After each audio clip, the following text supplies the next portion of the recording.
नमस्कार दोस्तों, मैं राहुल कुमार सिंह एक बार फिर से आप सभी का अपने यूट्यूब चैनल तैयारी विद राहुल में स्वागत करता हूं। दोस्तों, हम गणित विषय के बारे में चर्चा कर रहे थे और इसमें हम जानने का प्रयास किए थे कि आखिर जो संख्याएं हैं वो किस प्रकार से विभक्त होती है किसी भी संख्या से। जिसमें मैंने आपको 8 से संख्याएं विभाजित होती है वहाँ तक मैंने बता दिया था। और इस वीडियो में हम शेष जो है जानेंगे कि संख्याएं 9 से कैसे विभाजित होंगी और कौन सी संख्या 9 से विभाजित होगी या 11 से विभाजित होंगी या और आने वाले संख्याओं से। तो आइए दोस्तों हम जानते हैं संख्याओं के विभाजकता का नियम। तो दोस्तों 9 से विभाजन, दोस्तों कोई भी संख्या अगर हमें दी जाती है, मान लीजिए कि हम देते हैं 829 और ये हमसे पूछ लिया जाता है कि क्या 9 से विभाजित होगी, तो ये हमें जानने के लिए क्या करना चाहिए। सबसे पहले कि इन तीनों संख्याओं को जोड़ना होता है। 8 + 2 + 9, ये 8 2 10 और 9 19। दोस्तों 19 जो है ना वो 9 से विभाजित होता है क्या? नहीं होता। तो ये 829 9 से विभाजन नहीं होगा। हम लेते हैं 729, 7 2 9, 7 2 9 और 9 18। 18 जो है वो 9 से विभाजित होता है। तो दोस्तों जो 9 से विभाजन होने का नियम है उसमें यही नियम है कि जो संख्याओं का योग है वो 9 से पूर्णतः विभाजित हो जाए। ठीक है, जैसे मान लीजिए मैं लेता हूँ यहाँ पे ये 3 4 2, 342 लेता हूँ मैं। तो क्या ये 9 से विभाजित होगा? अब देखते हैं कैसे होगा या नहीं होगा। 3 4 7 और 2 9, यानी कि ये विभाजित होगा। देखिए 3 4 2, यहाँ 9 लिया मैंने, 9 तिया 27, तो यहाँ से क्या है 7 आया, यहाँ से 2 आएगा, 9 8 72। तो ये 9 से हो गया कि 9 से कौन सी संख्या विभाजित होगी। ठीक है,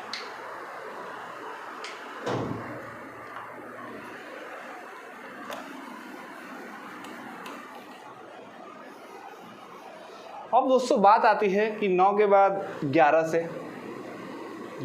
से कौन सी संख्या विभाजित होगी।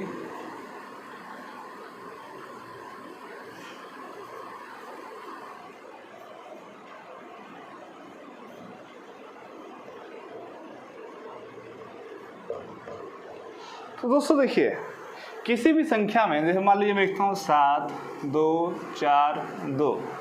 ठीक है, तो ये वाली संख्या और ये वाली संख्या या तो विषम संख्या है या सम संख्या है। यानी ये क्या है, देखिए ये हम विषम मानते हैं इसको, तो इसको भी विषम मानेंगे। ये अगर सम मानते हैं तो इन दोनों को सम मानेंगे। जैसे कि मैं आपको दिखाता हूँ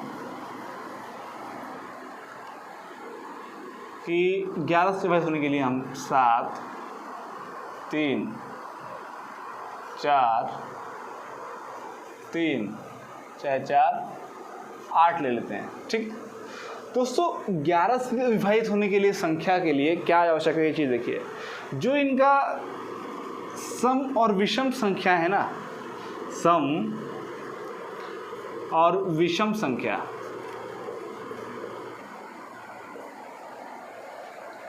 यहाँ मान लीजिए हम 7 लेते हैं, यहाँ मान लीजिए हम लेते हैं 7 3 4, 7 4 11 और 8 और 3 11। ठीक है, तो सम और विषम संख्याएं जो हैं, संख्याएं का जो अंतर है ना, अंतर जो है या तो 0 आए, ठीक है, और या तो इनका अंतर कितना है 11 आए। ठीक है, जैसे देखिए 7 और 4 11, 3 और 8 11, तो 11 में से 11 जाएगा तो क्या बचेगा 0। यानी कि ये जो संख्या दी गई है हमें 7 3 4 8 11 से, ये विभाजित होगा। अब देखिए कैसे होता है, 11 6 66, यहाँ 7 आ गया, यहाँ 4 आ गया। ठीक है, तो दोस्तों 11 74 है, तो 11 6 66, यहाँ से क्या आ गया 8 उतर के आ गया, फिर यहाँ से क्या आएगा 8 आएगा। ठीक है, तो देखिए 11 को 8 से जब हम भाग करेंगे तो क्या आ जाएगा 88। दोस्तों ये सिंपल सी चीज़ें हैं जो कि हमें आनी चाहिए।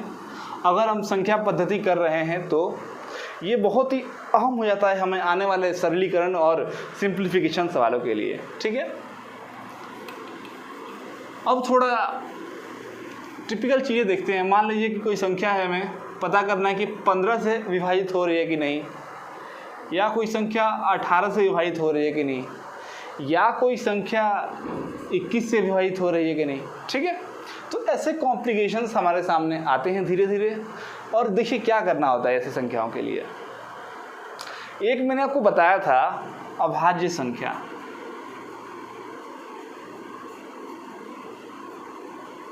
और मैंने इसके बाद एक और बताया था आपको कि सह अभाज्य संख्या।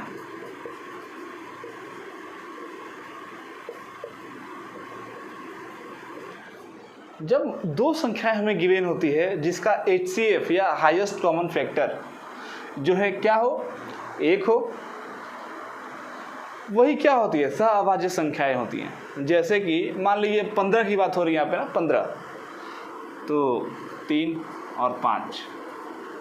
एक ही आप लोग नोट कर लीजिए कि जब दो सह अभाज्य संख्याएं हैं, मान लीजिए ये सह अभाज्य संख्याएं हैं। ठीक है, कोई संख्या है मान लीजिए जो इनसे विभाजित हो रही है। मान लीजिए मैं लिखता हूँ 15, ठीक, 15 लिखता हूँ। तो 15 जो है मान लीजिए 3 से विभाजित हो रही है, 5 से भी हो रही है। ठीक है, तो जब ये विभाजित हो रही है 3 और 5 दोनों से, तो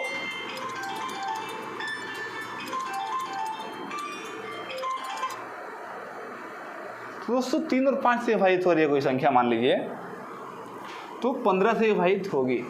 ठीक है, जैसे कि मान लीजिए आपको बताऊं मैं,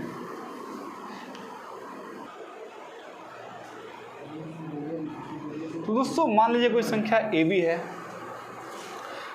ये हमारा क्या है सह अभाज्य संख्याएं हैं। ठीक है, जैसे कि मान लीजिए कोई संख्या हमें 180 है, 180, ये पता करना है कि ये 15 से विभाजित होती है कि नहीं। ठीक है, तो देखिए क्या है कि अगर ये संख्या 3 से विभाजित हो जाएगी और 5 से हो जाएगी, तो हम क्या बोलेंगे कि ये 3 को 5 से गुणा करने पे कितना आएगा 15 आएगा, तो ये 15 से विभाजित होगी।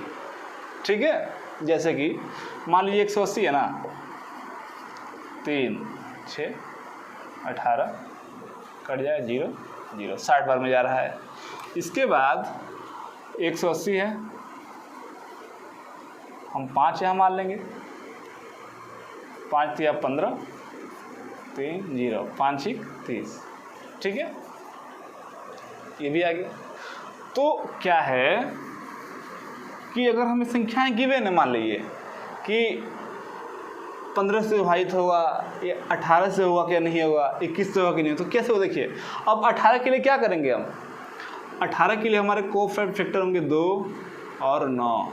इसका HCF क्या होगा, एक ही तो होगा, लेकिन दोनों को जब गुना करें तो कितना आएगा 18 आ जाएगा। वही चीज़ यहाँ भी है कि अगर कोई संख्या AB सह अभाज्य संख्या से विभाजित होती है तो कोई वही संख्या जो है AB से विभाजित होगी। AB क्या है, मल्टीप्लिकेशन है यहाँ पे। जैसे कि 2 को 9 से गुना पे 18 आएगा। अब 21 से संख्या विभाजित होगी कि नहीं पता चलेगा हमको।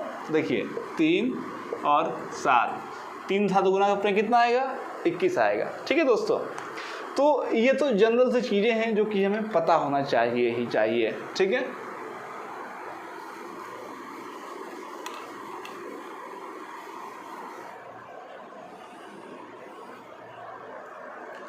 तो अब हम आते हैं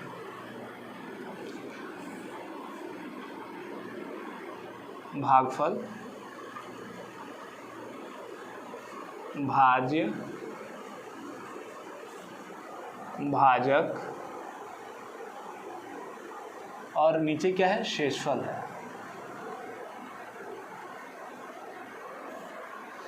ये बहुत, जैसे कि इसको इंग्लिश में बोलेंगे रिमाइंडर,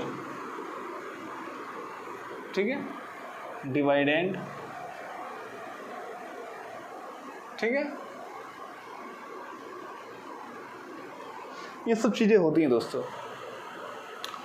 तो मान लीजिए कि ये चीज़ हमको पता होना बहुत ज़रूरी है अगर हम भाग करें किसी चीज़ को। तो जैसे कि कभी कभी क्या होता है, परीक्षाओं में आपसे सवाल पूछता है और बहुत कॉम्प्लिकेशंस आती हैं, ये बेस चीज़ें हैं जो आपको पता होना ही होना चाहिए, ठीक है। जैसे कि एक प्रश्न आता है, आपको मैं एक प्रश्न भी कराता हूँ, देखिए कितना आसान रहेगा वो। परीक्षाएं की दृष्टि बहुत अहम है वो चीज़। प्रश्न में कभी कभी आता है कि किसी संख्या को 18 से भाग देने पर, किसी संख्या को 18 से भाग देने पर शेषफल 6 आता है। उसी संख्या को हम 4 से भाग देंगे तो कितना आएगा शेषफल, या क्या आंसर आएगा। तो ये सवाल बहुत कॉम्प्लिकेशंस पैदा करता है। तो इस सवाल को करने के लिए एक बहुत ही आसान तरीका मैं आपको बताने जा रहा हूँ। आप देखिए किस प्रकार से कर पाएंगे उस सवाल को। और इस पे बेस्ड कैसे भी सवाल को आप कर पाएंगे दोस्तों, सिर्फ यही सवाल नहीं।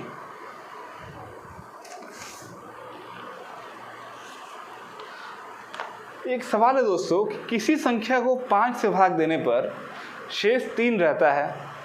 यदि उसी संख्या को वर्ग को 5 से भाग करें तो शेषफल क्या आएगा, ठीक है। तो इसमें क्या करना होता है आपको, देखिए कि किसी संख्या को 5 से बोला है ना, तो इसको हम लोग अब नेगलेक्ट कर देंगे। मेन हमारे लिए अहम क्या है, शेषफल 3 रहता है। यदि उसी संख्या को वर्ग को 5 से भाग दिया जाए, हमको बाद में ही जानने की जरूरत है, अब शुरू में किससे भाग दे रहे उससे मतलब नहीं होता है। तो शेष 3 रहता है। और यदि उसी संख्या के वर्ग को, अब क्या करना है, देखिए 3 का हम लोग वर्ग ले लेंगे, ठीक है। 3 का वर्ग तो कितना आएगा, 9 आएगा। और 9 को अब क्या करेंगे, 5 से भाग दे देंगे, 4। ये हमारा आंसर होगा। बहुत कुछ सोचने की आवश्यकता नहीं है परीक्षा में आपको। एक सवाल और देखिए, किसी संख्या को 52 से भाग देने पर शेषफल 45 आता है। यदि उसी संख्या को 13 से भाग दे तो शेषफल कितना आएगा। तो दोस्तों 52 से भाग देने के झमेले में नहीं पड़ना हमें, शेषफल 45 आ रहा है ये हमें पता है। यदि उसी संख्या को 13 से भाग दें तो क्या करना है, सिंपल चीज, 45 13 39 6। ये एक टाइप है दोस्तों। ये सवाल प्रश्न पूछे जाते हैं परीक्षाओं में, आपके प्रतियोगी परीक्षाओं में। तो अगर आप जल्दी कर पाएंगे सवाल को तो आपका टाइम सेव होगा, ठीक है। अब देखिए सवाल कुछ ऐसे ही आपके लिए रहते हैं कि यदि किसी संख्या को हम 16 से भाग देते हैं तो शेषफल हमारे पास 13 आता है। यदि उसी संख्या को हम जो है 8 से भाग दे तो कितना आएगा, तो 13 शेषफल आ रहा है। पहले 8 से भाग कर दें हम, 1 8 5, शेषफल 5 आएगा। फिर कहता है कि अगर मान लीजिए हम किसी संख्या को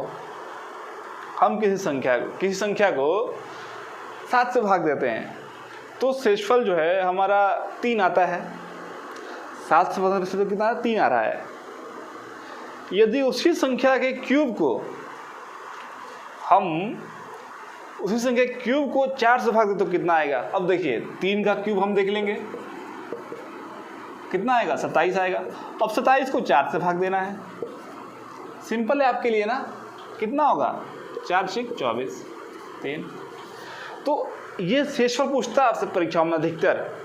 या अगर मान लीजिए आपसे वो आंसर ही पूछ रहा है तो आप पता लगा पाएंगे ना कि कितना आएगा। भागफल पूछे तो भागफल बता पाएंगे आप, शेष मुझे शेषफल बता पाएंगे आप। तो ये आपके लिए बहुत आसान रहेगा करना इसको, ठीक है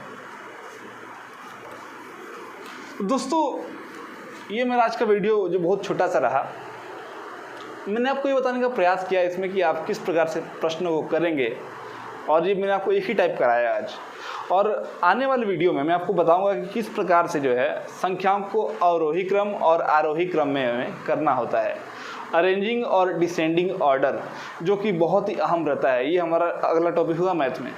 तो दोस्तों अगर आपने मेरे वीडियो को अब तक सब्सक्राइब और बेल आइकन को नहीं दबाया है तो वो कर लीजिए, ताकि आने वाले वीडियोस आप तक पहुंच जाएं। धन्यवाद।